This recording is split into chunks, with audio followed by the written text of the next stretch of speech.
E então, depois da manifestação que nós tivemos recentemente dos antifas, que se auto-intitulam antifascistas, indo de preto, gritando palavras de ordem, amassando pessoas, queimando coisas, quebrando propriedade alheia, fazendo tudo de errado.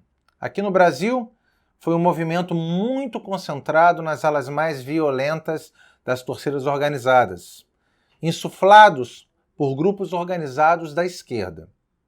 Mas, afinal, o fascismo, que eles se dizem antifascistas, era de esquerda ou era de direita? Muita gente diz que era um movimento de extrema direita. Eu quero mostrar hoje por que ele tem muito mais a ver com a esquerda do que com o lado direito das ideologias políticas.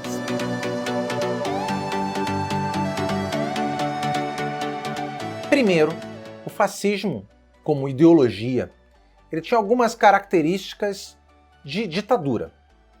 E aqui eu não estou falando ainda se é uma ditadura de qual lado. Ele tinha alta repressão, altamente reguladora da sociedade, isso é uma característica mais da esquerda, e reguladora da economia também. Esses são elementos muito característicos de um Estado extremamente controlador.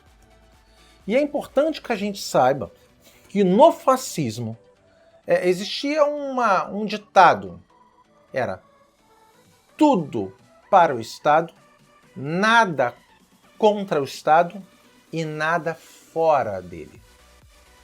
É uma frase muito forte. Os fascistas pensavam que o Estado deveria ser não só gigante, mas dominar tudo.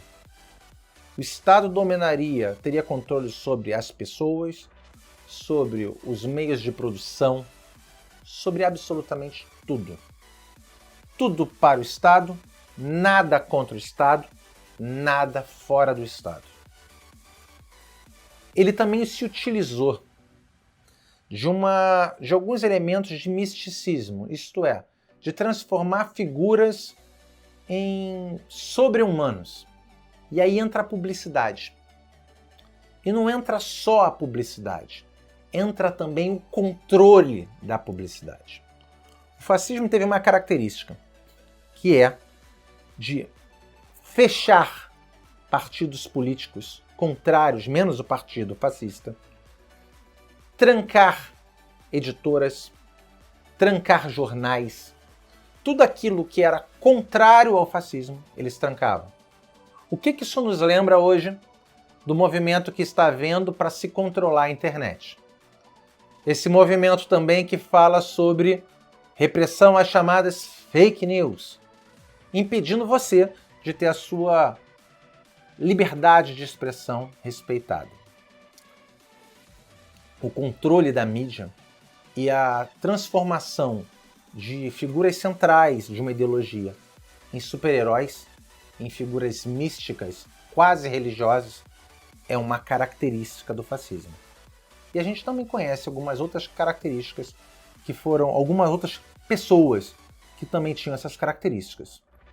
Che Guevara, pode lembrar. Fidel Castro, você pode lembrar. Figuras classicamente de esquerda. Lula, figuras de esquerda, que receberam através de repetições, de trabalhos de marketing em cima das suas respectivas imagens, um status sobre-humano, que viraram heróis para essas pessoas. Violência a não apoiadores.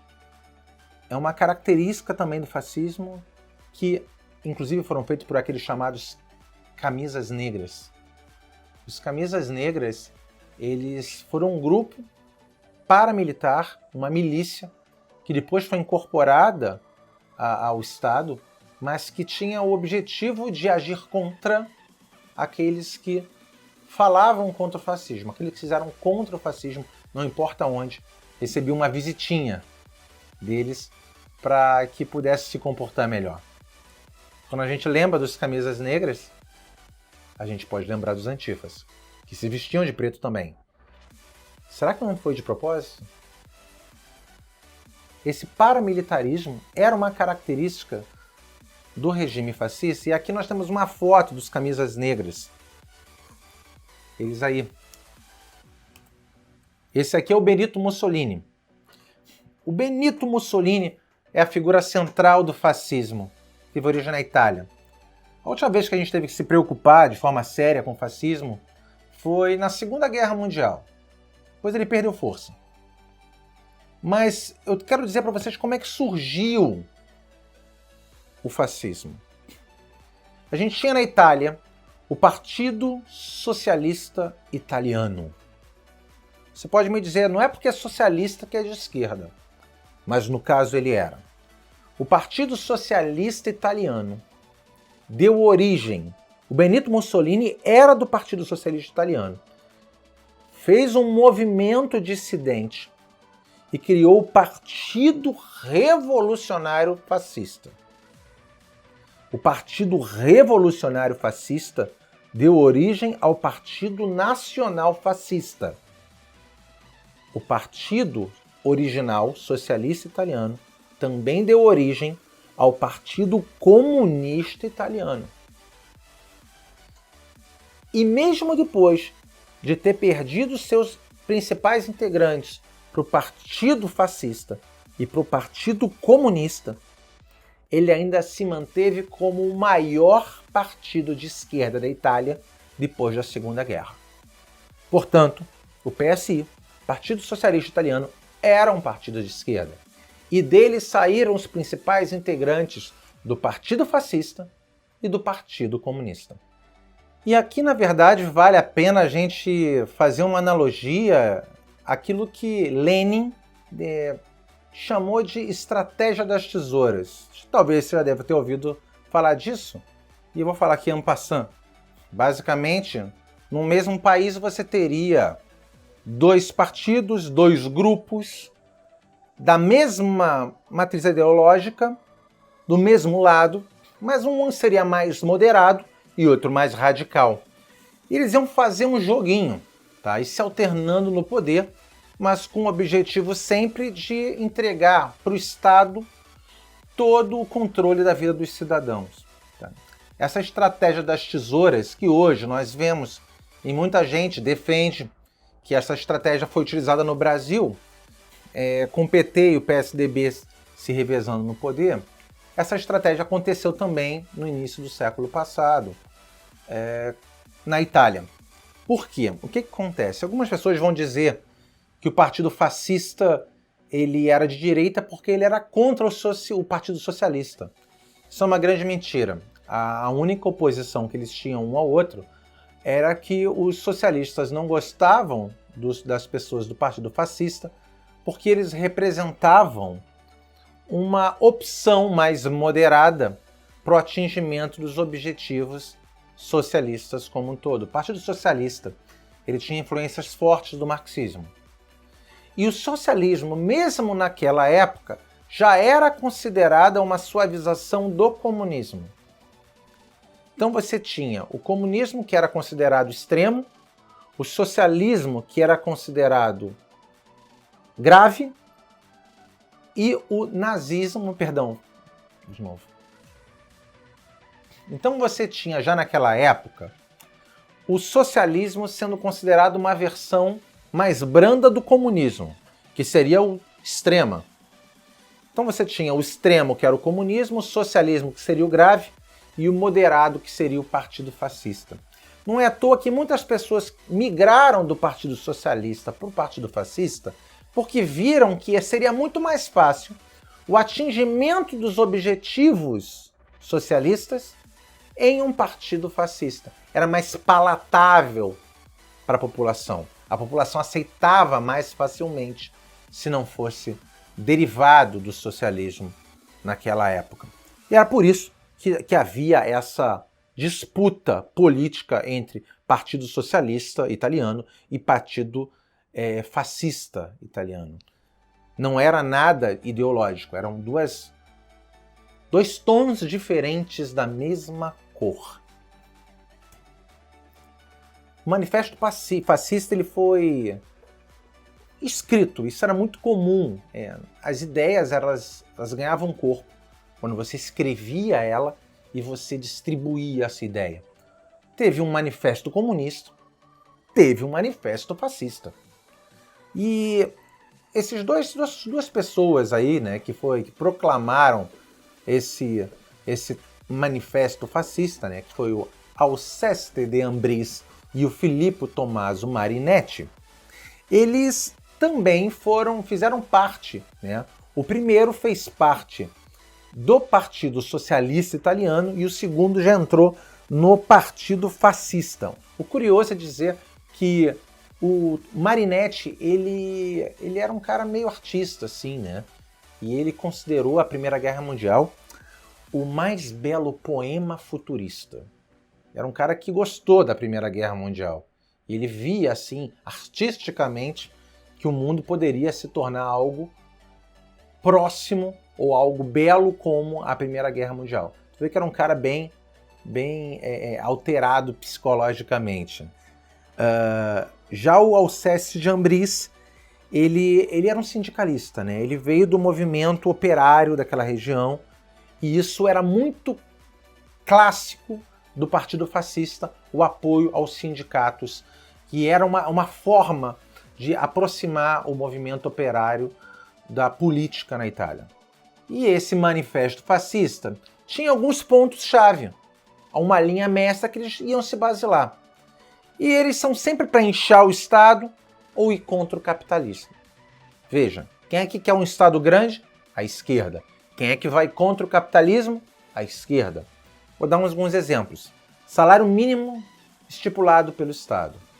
Qual é o objetivo? Você tira a liberdade das pessoas, diminui a geração de empregos. Você pode até imaginar, alguém vai buscar um emprego numa loja e o empregador fala, olha, eu te pago X para você atender o balcão.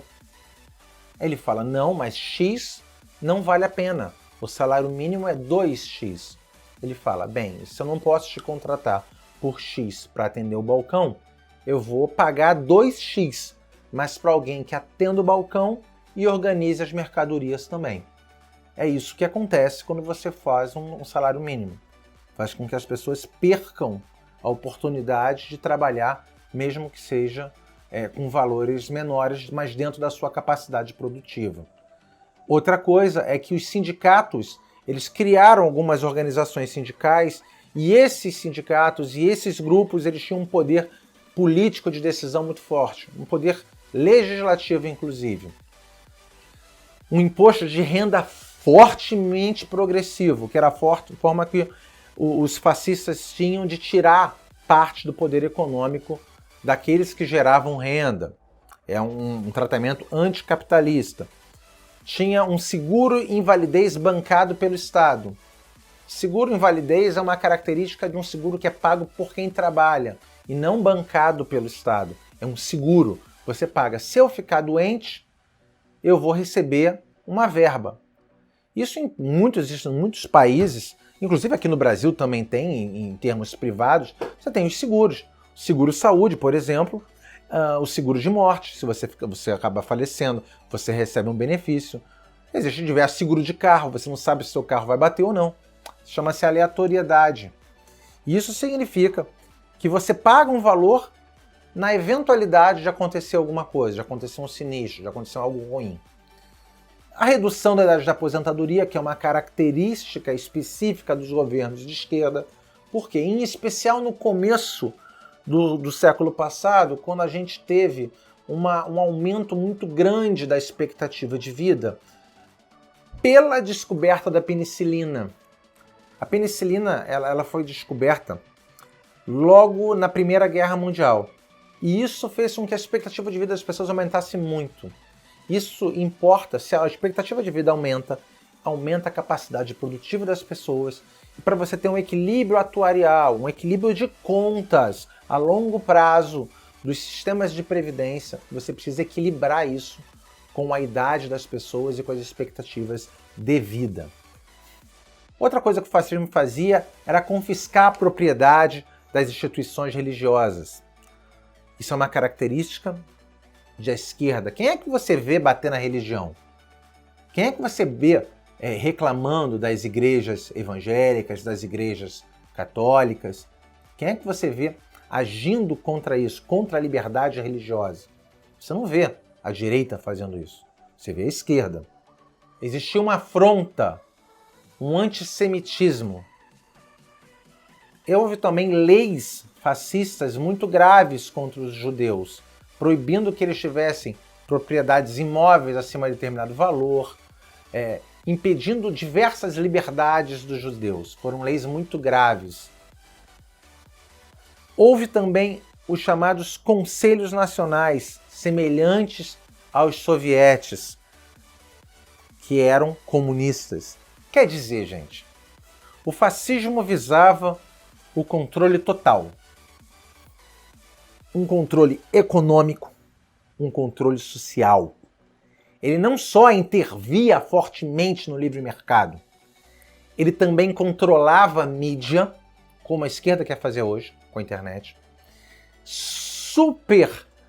reforçava os sindicatos,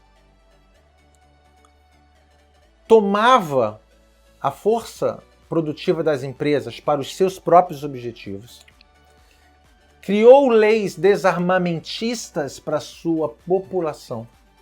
De que forma? Com o objetivo de que só poderia ter armas o próprio Estado, era o controle do Estado sobre as pessoas. São leis e regulamentações rígidas que configuram uma ditadura. Gente, o fascismo é de esquerda.